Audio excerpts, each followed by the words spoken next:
Boa noite, amigos. Muito boa noite. Boa noite, Londrina. Boa noite, Paraná, Rio, Belo Horizonte, Brasília. Boa noite, doutor Antônio Carlos Andrade Viana. Boa noite, Militão. Boa noite a todos que estão em casa. Você sabe que eu peguei a Folha de Londrina de hoje, é de hoje. E está lá uma manchete. No Paraná, a cada 10 horas, 2 estupros. 36 mil no ano até agora de denúncias de agressões e violência, estupro, etc. O abuso contra a mulher e criança é muito grande no Brasil todo, no mundo inteiro, né? Acontece que depois da Lei Maria da Penha, isso passou a ser registrado. Então por isso que a gente fica assustado com esse número gigantesco de abuso. Mas o homem vem abusando, o ser humano vem abusando da mulher desde o Antigo Egito. A mulher nunca teve vez na sociedade, nunca, nunca, para nada. Basta dizer que o direito a voto começou em 32, depois da Constituição de 34 que garantiu. Então veja, em pleno século XIX a mulher não tinha direito a voto. Até há uns 40 anos atrás, 30 anos atrás, a mulher para constituir uma empresa, tinha que ter autorização do marido. Tinha que ter. Ela não podia, era semi-inimputável. Você quando estudou o Código Civil, o de 16, que eu também estudei por ele, a mulher era classificada como semi-inimputável. Ela tinha que ter autorização para tudo, não podia viajar sozinha. Ela é como se fosse o índio. O índio. Isso. Então veja, não era só no mundo antigo, não. Até bem pouco tempo aqui. Quando um navio romano afundava, eles salvavam primeiro os homens, que eram soldados, que eles defendiam a família, defendiam isso e aquilo. Depois as mulheres, porque elas eram em segundo lugar, porque elas eram reprodutoras. E as crianças deixavam morrer, porque elas não faziam falta. Não fazia falta. Coisa impressionante, né? Por isso que as famílias tinham muitos filhos, porque a maioria morria. Agora, essas queixas que são feitas à delegacia da mulher, usando a lei Maria da Penha, ela para ali na delegacia ou elas dão sequência? Não, elas dão sequência. Todo delegado. Depois da lei Maria da Penha, que antigamente a menina ia na delegacia, dava uma queixa que apanhou do marido, não sei o quê, ficava por isso mesmo, e o policial ainda zombava da mulher, apanhou porque tinha que apanhar mesmo, vai embora para casa, fica quieta lá e reconcilia com o teu marido. Hoje é diferente, hoje tem toda uma estrutura e um aparato. Tem uma promotoria que trabalha junto. O cara vai se incomodar. Ele deu uns tapas na mulher, vai se incomodar. Vai se incomodar, ele tem afastamento, tem isso, tem aquilo. E mesmo que depois se resolva, ele ainda vai cumprir no regime aberto, mas vai cumprir. Vai cumprir, não tem papo não. Tem gente que ainda não sabe disso ou não acredita. Mas tem muita gente pagando pena por isso. O que é bom. Agora esses números são gigantescos porque antes não tinha nenhum número. Não tinha registro. E agora tem os registros todo dia. E com a pandemia aumentou, né? Porque o cara se estressa de ficar em casa o dia inteiro. Aumentou. Né? É verdade. O patrão diminuiu o salário dele. Tem casa da mulher agredir o marido? Também tem, né? Tem muito. Tem muito também. Tem. Mas e aí ele vai para a Lei Maria da Penha? Não, porque o homem não é vulnerável. E também não vai reclamar, né? O homem não é vulnerável. O que é o objetivo da mulher, o objetivo de proteger a mulher, de ter uma lei especial, porque lesão corporal, tanto faz no homem ou na mulher, é crime. Sim. Isso já existia. O que a Maria da Penha, a lei, veio é porque considera a mulher vulnerável com relação ao homem. Vulnerável. Ela é mais fraca, mais frágil e tal. Então, o homem encostar a mão na mulher, ele está batendo é como se bater numa criança. Então é por isso que veio uma lei especial. Não é pela lesão, é pela ofensa moral, degradante e uma série de coisas. O preconceito do homem contra a mulher, é uma série de coisas que está embutido ali. Agora eu fico impressionado também com a quantidade de feminicídio, não é? Que aumenta. Olha, vamos pegar o Rio Grande do Sul, como está acontecendo assassinato entre os gaúchos. Virou, mexeu, o cara mata a mulher. Bate e tal, e dá tiro. Porque no Rio Grande do Sul, o estado que mais aumentou o armamento, a liberalidade em armamento. Rio Grande do Sul. Porque lá tem a fábrica da Taurus. A Taurus é lá. E os gaúchos sempre, pela forma assim, campestre deles viverem, cavalo, fazenda, chácara e tal. Fronteira com a Argentina. Fronteira com a Argentina, um povo mais bravo. Eles sempre andaram armados. Isso é tradição deles, desde a época colonial. Eles sempre andaram armados. E é um país que, é um estado que a cultura da arma já nasce, a criança já nasce e ganha uma arma lá. É o estado que mais armamentista que nós temos. E evidentemente que com a liberação da arma, ou a facilidade na liberação da arma, provoca isso aí. Por que a arma? A arma não é só para defesa de agressão injusta, iminente, atual e tudo mais. A arma, o cara porta a arma, se eu não gostei do que você falou, eu dou um tiro na tua cara. Se eu tomei uma fechada ali no trânsito e o cara me xingou, vai tomar tiro. Então, a arma provoca isso, entre torcedores de clubes. Vai tomar tiro.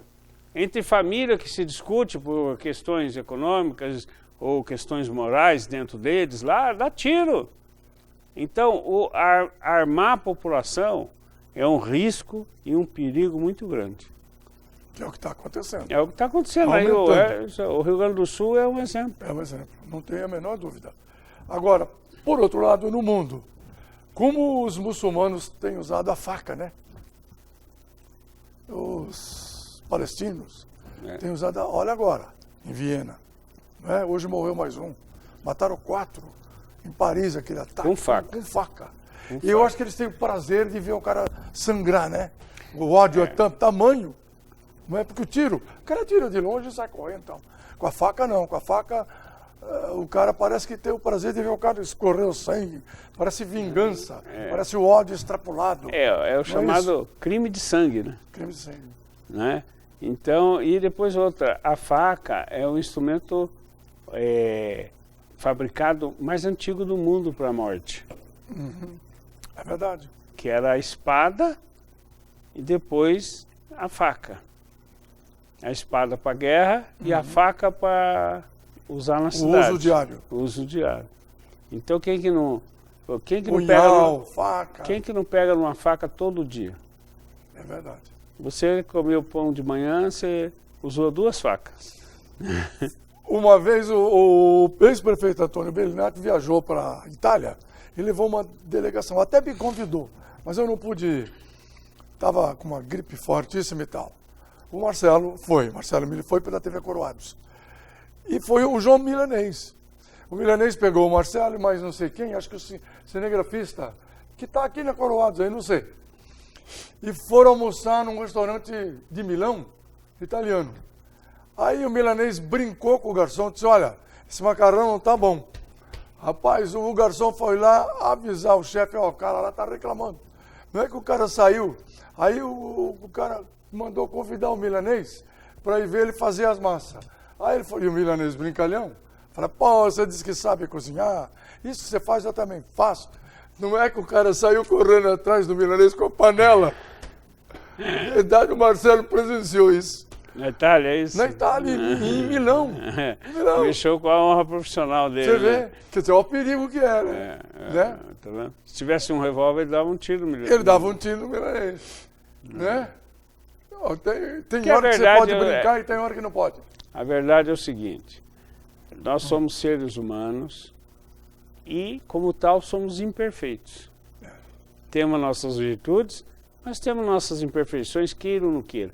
Aquele homem ideal, aquele homem supremo que a gente almeja ser, ou que as pessoas almejam que a gente seja, isso aí ficou lá para Aristóteles. Platão, o homem ideal. Né? Nós vemos aqui no mundo das sombras e nós somos imperfeitos. E essas imperfeições nossas têm esse lado negativo que está dentro de nós. Aliás, eu tinha um professor que falava assim, de biologia.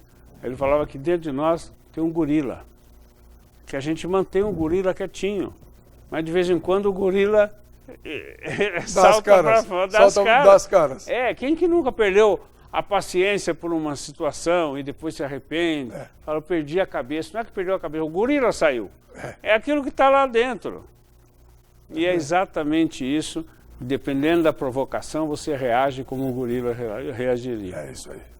Doutor Viana, muita paz para todo mundo, né? Obrigado. Obrigado, boa semana e tomara. Vamos continuar aguardando. Vamos continuar aguardando.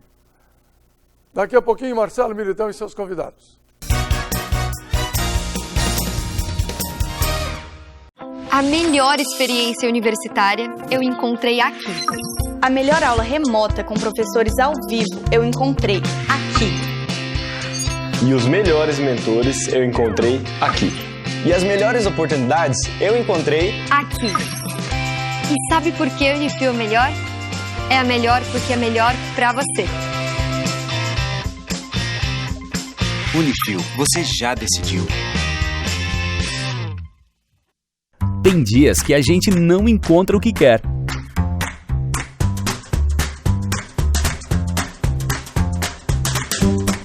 Porque tem coisas que só a gente sabe fazer. Husky, deliciosamente crocante.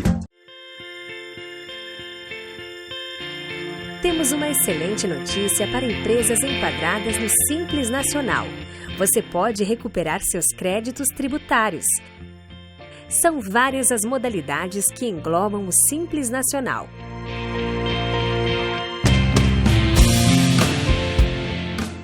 Recupere seus créditos tributários. Sua empresa tem este direito. Entre em contato e saiba mais. 439-8836-3537. Procurando escola de inglês? Escolho praticidade. Aprender inglês de forma mais fácil para mim, de casa ou do trabalho. Quero um material personalizado de acordo com minha necessidade e gratuitos. Escolho flexibilidade, com aulas focadas no que eu realmente preciso. Prefiro inglês na prática, ficando fluente na língua para fazer o que eu quiser. Acesse fdenglish.com. A importância de dar valor à vida. É assim que a Laundry Life, serviço de assistência de enfermagem 24 horas, trabalha para atender quem necessita de cuidados domiciliar e acompanhamento hospitalar. Com uma equipe de profissionais de enfermagem altamente qualificados, a Laundry Life oferece serviços para pacientes de todas as idades e patologias, com todos os tipos de cuidados, com carinho, atenção e confiança. Laundry Life, sinônimo de conforto e qualidade de vida para o paciente e tranquilidade para a família. Tem dias que a gente não encontra o que quer.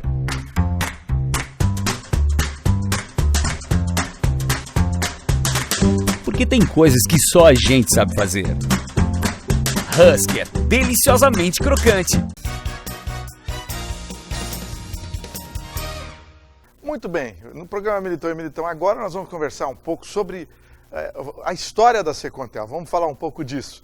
Conosco está o engenheiro José Pedro da Rocha, que ele esteve, inclusive, quando se projetou a Secontel, ele era da equipe. Então, vamos falar com ele sobre isso. Boa noite, Zé Pedro, tudo bem? Boa noite, Marcelo. Mais uma vez, os meus agradecimentos pelo convite, né, especificamente sobre essa matéria, e me coloco à sua disposição. Mas, Zé Pedro, como é que era a telefonia em Londrina antes da Secontel? Bom, antes da Secontel, lá nos anos 40, 50, havia telefones em Londrina. E os telefones eram, ainda você acionava a telefonista para dizer o número e tal. Isso era explorado pela Companhia Telefônica Nacional. E era um serviço já primário naqueles anos de 40 e 50, mas que vinha atendendo a cidade. E quando chegou, evidentemente, na década de 60, esse sistema telefônico gerenciado pela Companhia Telefônica Nacional, ele já estava obsoleto. E era uma reclamação da cidade. E no Brasil a telefonia já tinha evoluído bastante. Mas aqui, pelo fato da CTN estar gerenciando o problema, haviam muitos questionamentos. Diante disso, o prefeito da ocasião, o Oscar de Novaes, já na sua campanha, se propôs a modernizar o sistema, criar um novo sistema telefônico para a cidade. Já tinha exemplos no estado de São Paulo, e ele empenhou-se nisso. E quando ele foi eleito e passou a administrar a cidade, uma das primeiras preocupações foi iniciar as tratativas pertinentes à construção de um novo sistema telefônico na cidade, e como se fosse uma autarquia, um órgão vinculado à prefeitura, mas porém de gestão independente. Eu retornei a Londrina e praticamente pouco tempo depois, já o Dr. Oscar tinha tomado essa iniciativa. Ele fez um concurso de projeto, o Sérgio Bopp foi o vencedor, e para esse projeto arquitetônico ele contou com participação de outros, do Fernando Formaggio, que ele fez o projeto elétrico e telefônico.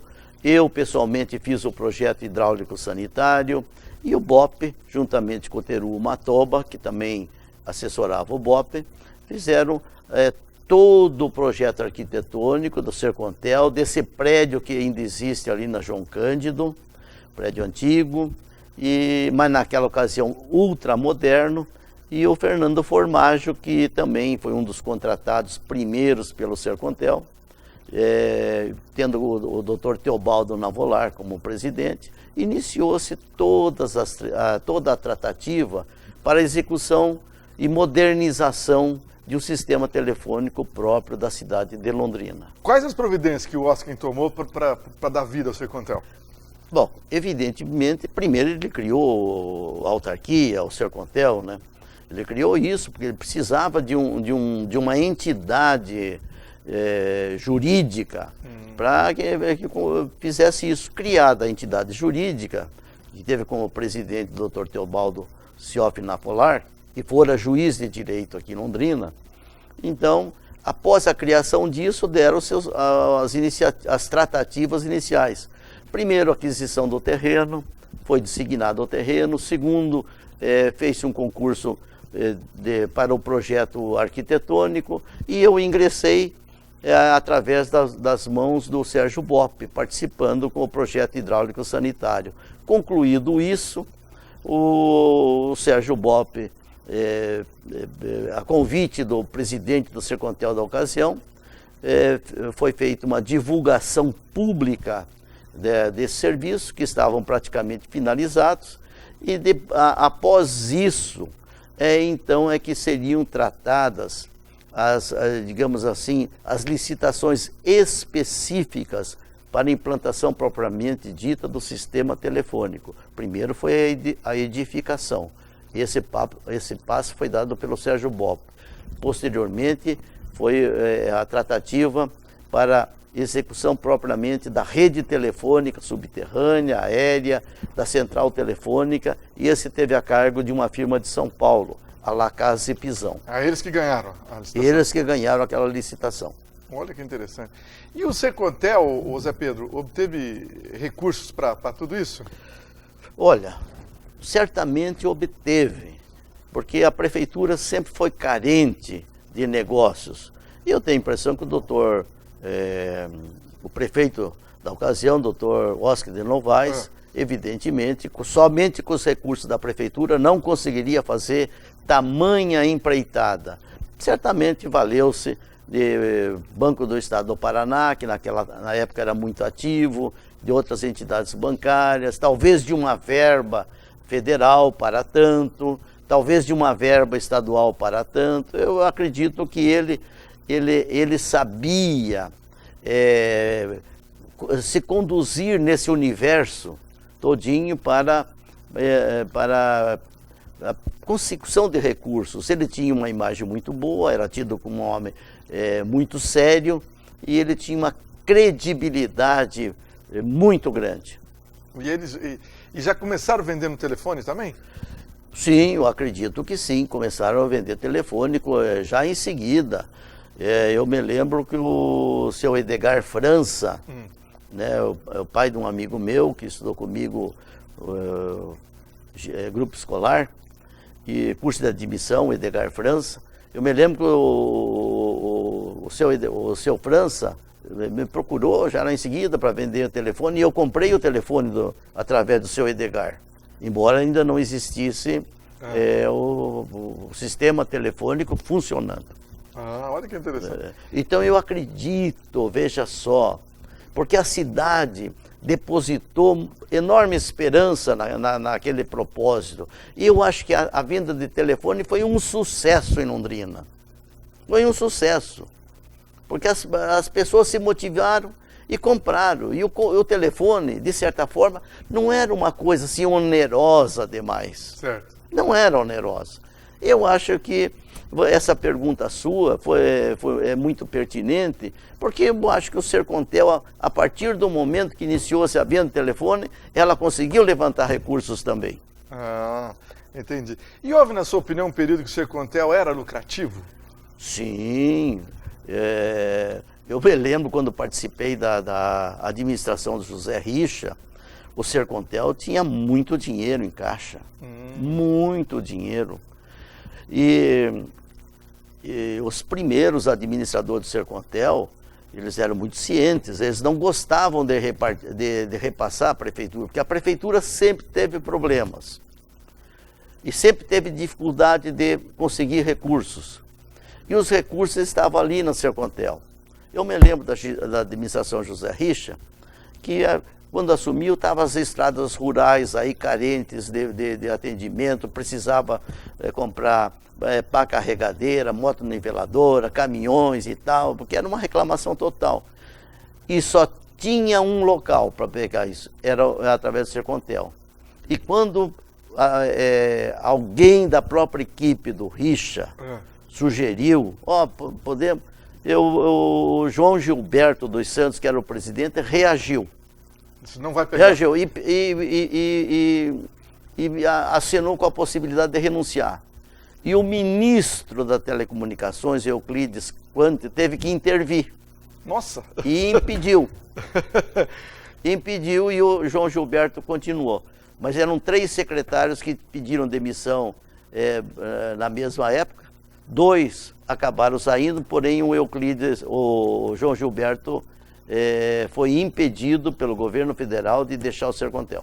Zé Pedro da Rocha, muito obrigado pelas informações. Grande abraço. Olha, Marcelo, muito obrigado, digo eu. E uma boa noite para você e os seus teleouvintes. Agora eu vou dar uma dica para você que está em casa. O melhor ensino, a melhor experiência universitária e as melhores oportunidades de estágio e colocação no mercado. A Unifil tem tudo de melhor, por isso é melhor para você. Curso com os conceitos máximos do MEC. Mais que professores, a Unifil possui mentores que realizam a melhor aula remota. Suporte tecnológico em todas as atividades acadêmicas. A melhor preparação para o mercado. A Unifil é melhor porque é melhor para você. Unifil, você já decidiu. Ligue 33757474 ou acesse o site www.unifil.br. Já voltamos.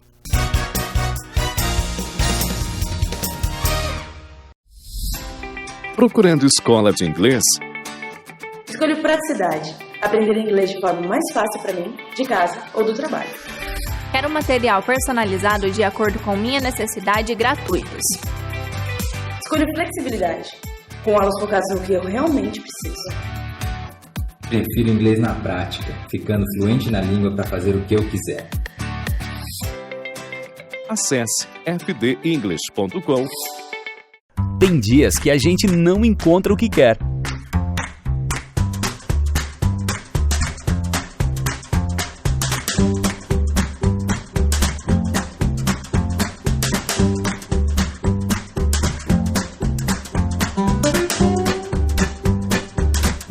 Tem coisas que só a gente sabe fazer.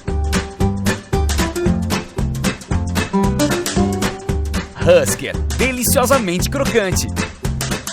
A importância de dar valor à vida. É assim que a Laundry Life, serviço de assistência de enfermagem 24 horas, trabalha para atender quem necessita de cuidados domiciliar e acompanhamento hospitalar. Com uma equipe de profissionais de enfermagem altamente qualificados, a Laundry Life oferece serviços para pacientes de todas as idades e patologias, com todos os tipos de cuidados, com carinho, atenção e confiança. Laundry Life, sinônimo de conforto e qualidade de vida para o paciente e tranquilidade para a família. A melhor experiência universitária eu encontrei aqui. A melhor aula remota com professores ao vivo eu encontrei aqui. E os melhores mentores eu encontrei aqui. E as melhores oportunidades eu encontrei aqui. E sabe por que a Unifil é melhor? É a melhor porque é melhor para você. Unifil, você já decidiu.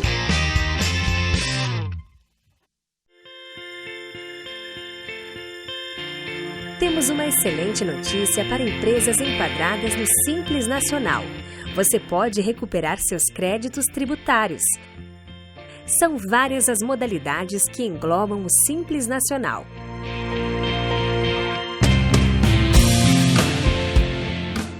Recupere seus créditos tributários.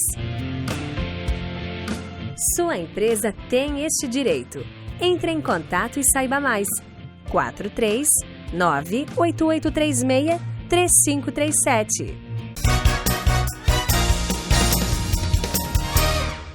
Muito bem, neste bloco do programa Militão e Militão, nós vamos tratar do seguinte: temas que geram dúvida no divórcio, né?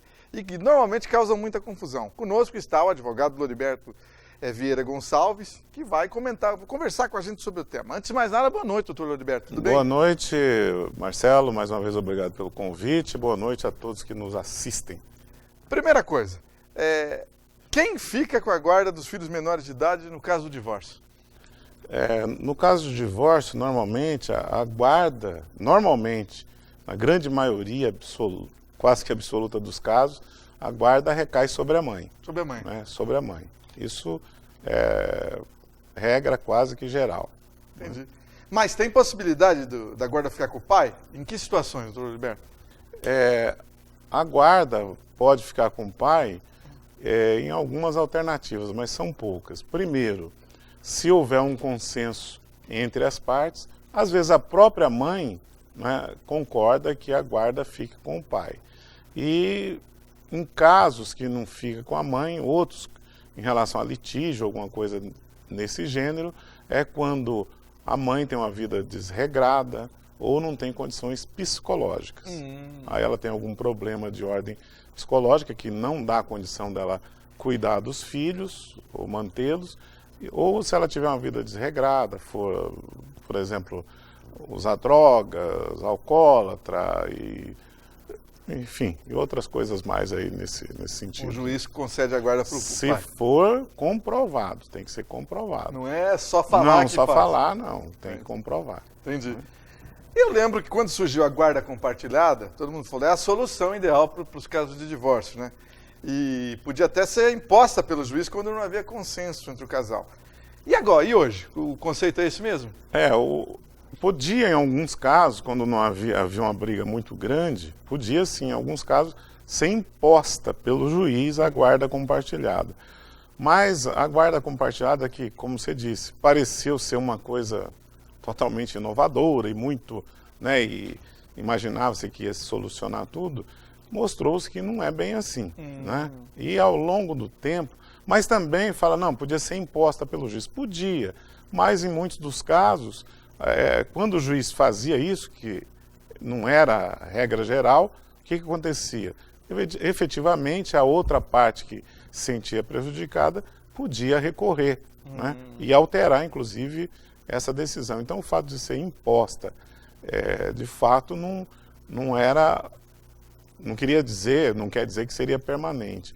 E, ao contrário do que muita gente pensa, a guarda compartilhada, o leigo pensa que a guarda compartilhada é ficar um tempo com o pai e um tempo com a mãe. Não é isso. Não é isso. Como é que é? Por incrível que pareça, ontem veio uma médica, eu e minha esposa, que está aqui comigo, a atendemos ontem à tarde, ela não é daqui, é do estado de São Paulo, e ela achou que guarda compartilhada era isso. Dessa forma. Não é, a guarda compartilhada fica os filhos com um dos cônjuges, não é?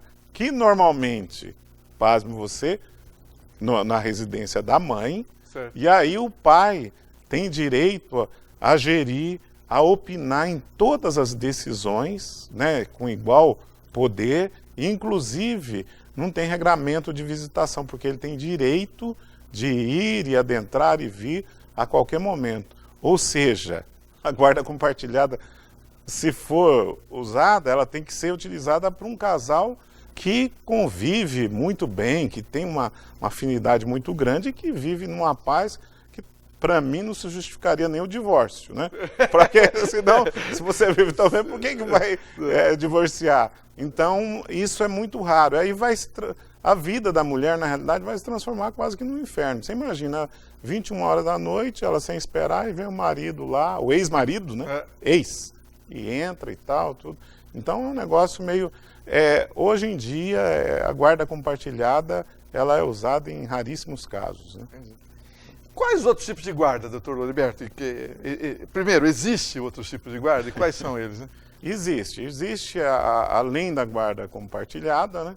Existe a guarda unilateral, essa é a mais corriqueira, por cada onde, na guarda unilateral, um dos cônjuges fica com a guarda dos filhos, ou seja, ele é responsável por tudo, ele gera, ele escolhe escola, ele escolhe, enfim, tudo que é o melhor para o filho, e o outro cônjuge colabora com a pensão alimentícia e tendo direito à visitação. Essa visitação, ela normalmente fica para os finais de semana, para o cônjuge que não está no lar, né? E se divide feriados e férias e os feriados de finais de ano, que também são feriados, é claro, né?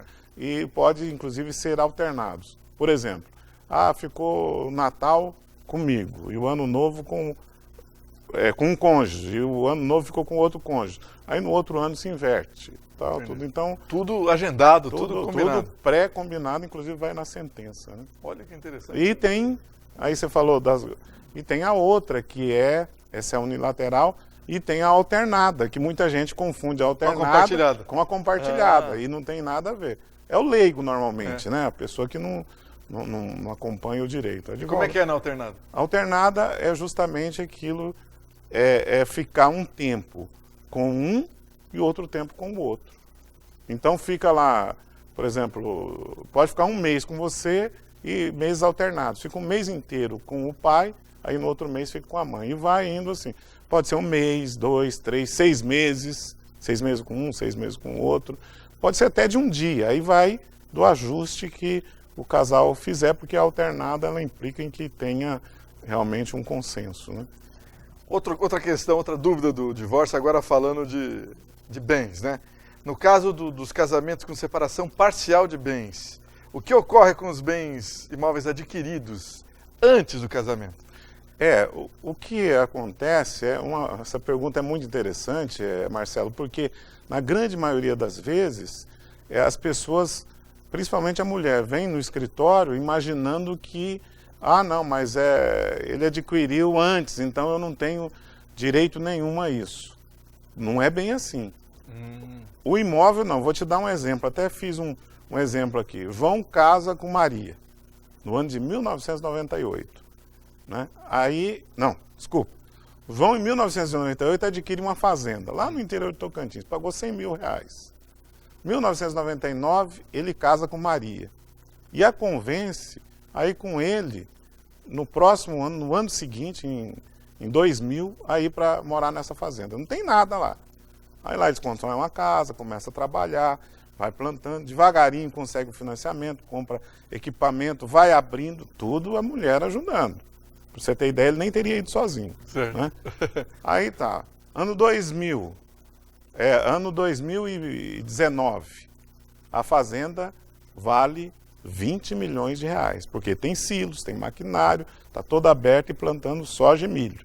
Né? Tá tudo... Aí ele arruma uma secretária lá, se engraça com ela e Separa pede da o divórcio. Certo. Aí diz para a mulher o seguinte, olha, vou te dar uma pensão para você ficar lá um tempo, você se vira e tal, tudo. Uma pensão de R$5.000 por mês e tal, e por pouco tempo. Estipula lá 24 meses. Fala, e a fazenda, como eu adquiri antes, você não tem nada. Aí se ela nos contratar, ou contratar um advogado bom, ela vai receber, no mínimo, a metade do que valorizou a fazenda. Não era 100 mil? Certo. Não foi para 20 milhões? 10 Por milhões, quê? então. 10 milhões de reais, tira os 100 mil, que era 19 milhões e 900 mil, divide, ela ficaria com quase 10 milhões de reais. Isso dá para provar. Então, ele continua com a terra, com a fazenda. Provavelmente ele vai ter que vender uma parte, se ele não tiver esses 10 milhões, para pagar ela. Mas é assim, tem o direito, porque é uma questão injusta. As mulheres acham que não tem nada, e não é. O que ajuda a somar tem direito. Tem que falar mais sobre isso aqui, doutor Oliberto. Muito obrigado, grande abraço. Obrigado, boa noite a todos. Agora eu vou dar uma dica para você que está em casa. O melhor ensino, a melhor experiência universitária e as melhores oportunidades de estágio e colocação no mercado. A Unifil tem tudo de melhor, por isso é melhor para você. Curso com os conceitos máximos do MEC. Mais que professores, a Unifil possui mentores que realizam a melhor aula remota. Suporte tecnológico em todas as atividades acadêmicas.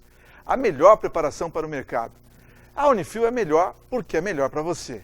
Unifil, você já decidiu. Ligue 33757474 ou acesse o site www.unifil.br. Já voltamos.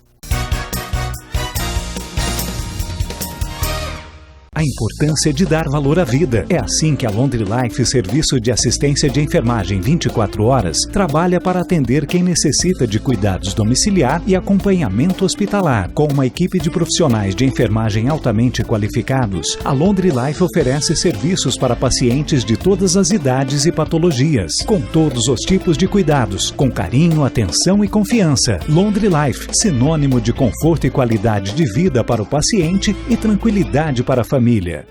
Tem dias que a gente não encontra o que quer.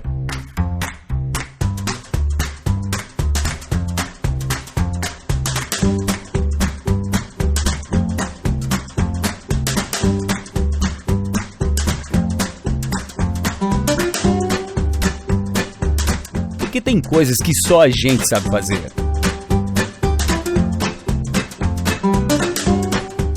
Husker, deliciosamente crocante. A melhor experiência universitária eu encontrei aqui. A melhor aula remota com professores ao vivo eu encontrei aqui. E os melhores mentores eu encontrei aqui. E as melhores oportunidades eu encontrei aqui. E sabe por que a Unifil é melhor? É a melhor porque é melhor para você. Unifil, você já decidiu.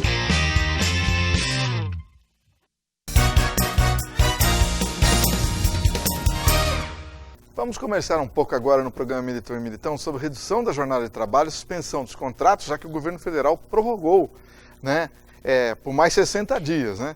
Conosco está o advogado e contabilista Jair Ancioto. Como vai, Jair? Tudo bem? Oi, Marcelo. Tudo bem? Boa noite. Conta pra gente, na prática, o que significa essa prorrogação da redução da jornada e da suspensão de contratos? Marcelo, foi uma forma que o governo encontrou, porque a pandemia estava uma previsão... achava que se resolvia logo, né? Essa continuou e está continuando ainda. E para evitar o problema de que está havendo muito desemprego, o que ele fez? Ele prorrogou até o final da calamidade pública, do decreto que fez a calamidade pública, que vai até 31 de dezembro. Então todos os contratos que tinha feito naquela medida provisória, que faria para fazer a suspensão de contrato ou a redução de cargo horário, ele renovou, então pode fazer novamente, pode continuar até dezembro. Até 31 de dezembro pode ser feito, quem puder, quem quiser fazer redução de horário e automaticamente o salário, também depois faz a suspensão do contrato. Com um detalhe, que a questão desses contratos adquire a estabilidade. Ah, tá. Porque na suspensão... Não pode demitir, é isso? Não pode. Se a pessoa ficar com 3 meses com o contrato suspenso, ele vai ter 3 meses de estabilidade depois. Mesmo depois, se esse decreto da calamidade pública for revogado. Não tem problema. Se ele ficar até 31 de dezembro, a quantidade de suspensão foram 3 meses, digamos, ele vai ficar mais 3 meses de estabilidade. E nesses 3 meses não pode nem dar aviso prévio. O aviso prévio dele vai ser depois que encerrar a estabilidade. São vários detalhes, então. No caso da diminuição de salário, que é a redução de carga horária, da mesma forma. Ele adquire a estabilidade do mesmo período que ficou com o contrato com redução de salário. Entendi. Que o governo banca. Quando se tem o contrato de trabalho e tem também a redução de horário, o governo paga até o limite mensal do seguro-desemprego, 1.813, até esse limite que o governo paga. Em alguns casos está pagando tudo, então. Quem está com suspensão de trabalho e ganhava em torno até 1.800 está recebendo normal. Só quem ganhava acima disso que não está recebendo o valor integral, né? Entendi. Aí acima disso não tem. Então, e o benefício emergencial ganha também? Ganha. Não, se está recebendo esse recurso do auxílio do emprego, não. Aí não ganha emergencial. Aquele emergencial de 300, que era 600, baixou para 300, certo. Esse não ganha. E também se a pessoa for aposentada, quem trabalha é aposentado, mas trabalha, e tem o contrato suspenso, ou tem o contrato com carga reduzida, ele também não recebe esse auxílio do governo. Não pode? Não, o aposentado não, porque já tem a renda dele, né? Entendi. Esse é para quem encerrou o contrato, ou suspendeu o contrato, ou ele diminuiu a carga do trabalho, esses não têm uma outra fonte de renda. Aí o governo banca. Quem tem outra fonte, como o aposentado já tem outra fonte, não tem jeito. Esse não tem jeito, nem emergencial e nem o auxílio. E quem já voltou a trabalhar normalmente, pode ter a jornada reduzida de novo, o contrato suspenso de novo? Pode. Pode. Nessa prorrogação pode. De repente, fez um período. Agora voltou ao normal. A empresa entender que tem que reduzir novamente, ele pode fazer, até 31 de dezembro. Certo. Não pode ultrapassar esse limite, a não ser que o governo também prorrogue o decreto de calamidade pública. Que pode acontecer novamente. Não se acha vacina desse bendito Covid? Eu acho que enquanto não tiver vacina, Marcelo, vai ser difícil conter, né? É verdade. Como é que fica, Jair, como é que fica o 13º salário de quem teve os contratos suspensos? Então esse é um problema, é uma polêmica. Ah, é? É uma polêmica, porque juridicamente falando, tecnicamente falando, se ele está suspenso o trabalho, não teria que pagar. Se conta, só faz o período que está suspenso, não se paga. Entendi. Então isso aí já está resolvido, mais ou menos definido na técnica jurídica. Da suspensão. Então, se suspendeu, o contrato está suspenso, não conta esse período para 13º. Ele está suspenso, não conta. Na parte de redução de salário é mais complicado. Porque, segundo a técnica jurídica, a lei trabalhista, ela é muito protetora, ninguém pode reduzir salário. Só que ele recebe do governo, só que o governo não paga 13º. Aí ele acha que o funcionário que estava ganhando do patrão X e a diferença do governo, ele acha que no cálculo do 13º, o aconselhamento jurídico é que paga a integralidade. Senão depois pode ter um problema. Com certeza, né? Nossa Justiça do Trabalho, um dia eu vou trazer uma história de uma sentença essa semana para mim, que é de arrepiar os cabelos. Não. Inacreditável. Inacreditável. A Justiça do Trabalho nossa é inacreditável. Eu preciso falar isso aqui porque é um absurdo o que aconteceu. Se você permitir, eu vou trazer. Mas vou ter que falar da realidade da Justiça do Trabalho. Vamos falar sobre isso que é importante. Nem como sofrer processo, fazer o quê? Mas nessa questão do 13º, o próprio governo questionou a Procuradoria da Fazenda Nacional? O próprio governo, isso. Até o governo está em dúvida. Boa lembrança. Até o governo está em dúvida a respeito disso. Porque no decreto ele não especificou isso. Deveria ter feito. Suspendeu, diminuiu o salário e vocês Anda. Mas só que aí entra o questionamento jurídico, entra os especialistas, e daí? Como é que fica a situação do 13º salário? Aí o próprio governo, sem saber, aí ele questionou a Procuradoria e não respondeu ainda. Mas, vamos dizer, dentro da consultoria jurídica trabalhista, a gente entende desta forma. Né? O que suspendeu o trabalho não tem direito, nesse período de suspensão. O que tem a carga reduzida tem direito à integralidade. Tem que pagar. Tem que pagar. É o conselho, né? Pode deixar de pagar, mas a consequência, como eu falei, pela justiça do trabalho, da forma que eu entendo, vai vir com consequência, né, Marcelo? E normalmente na justiça do trabalho, quando o cidadão é empresário, ou seja, patrão, ele perde, né? É muito difícil ganhar. Olha, a maioria, viu, Marcelo? É difícil, viu? A justiça do trabalho é tendenciosa a gente se fazer, a corda sempre arrebenta do lado mais fraco, né? Na justiça do trabalho é o contrário. A corda arrebenta do lado mais forte. É o empresário que paga. Não é brincadeira. Agora, com relação à redução das jornadas de suspensão de contratos, na experiência prática que você está tendo, ainda há muitas empresas utilizando esses recursos? É relativo. Alguns segmentos, vamos dizer, segmentos hoje de eventos. Hoje, agora parece que estão liberando aos poucos. Tá. Esse segmento aí não tem como trabalhar porque vai ter que fazer. Algum ramo de atividade que caiu o movimento, me lembro agora, caiu o faturamento, também eles têm que reduzir custo. E para não perder, vamos dizer, o funcionário, para não demitir, ou eles opta pela suspensão ou opta pela redução. Mas é pouco, viu? Diminuiu bastante isso aí. Hoje alguns ramos de atividade que está reduzindo. Pelo contrário, hoje a maioria está contratando. Tá. Deu uma invertida. Lá para trás teve que demitir? Isso, agora estão recontratando. Olha. Agora, alguns setores não, especialmente setores de eventos, setores que trabalham com obras públicas, alguma coisa que cortaram, esses daí estão sofrendo bastante. Né? Aí tem que fazer, ou optar por cada um, né? Suspensão, redução do salário ou demissão. Não tem porque... Uma das três. Ou fecha a empresa. 4, tem mais uma. Que você viu acontecer muito agora. Muito, nessa pandemia, né? Muito fechamento de empresa, hein? Né? Gente que não aguentou mesmo. Não aguentou, teve que parar e, pior de tudo, parou com dívida. Ixi. Pior é isso, né? Parou porque o passivo, a empresa trabalhando, ela vai criando um passivo. Certo. Em certas atividades, só se tiver alguma reserva, um capital de giro, mas a maioria não trabalha com esse tipo de reserva. O empresário brasileiro é assim, né? No conceito do empresário brasileiro, ele monta a empresa hoje, ele tem que dar lucro amanhã e já sobreviver da empresa.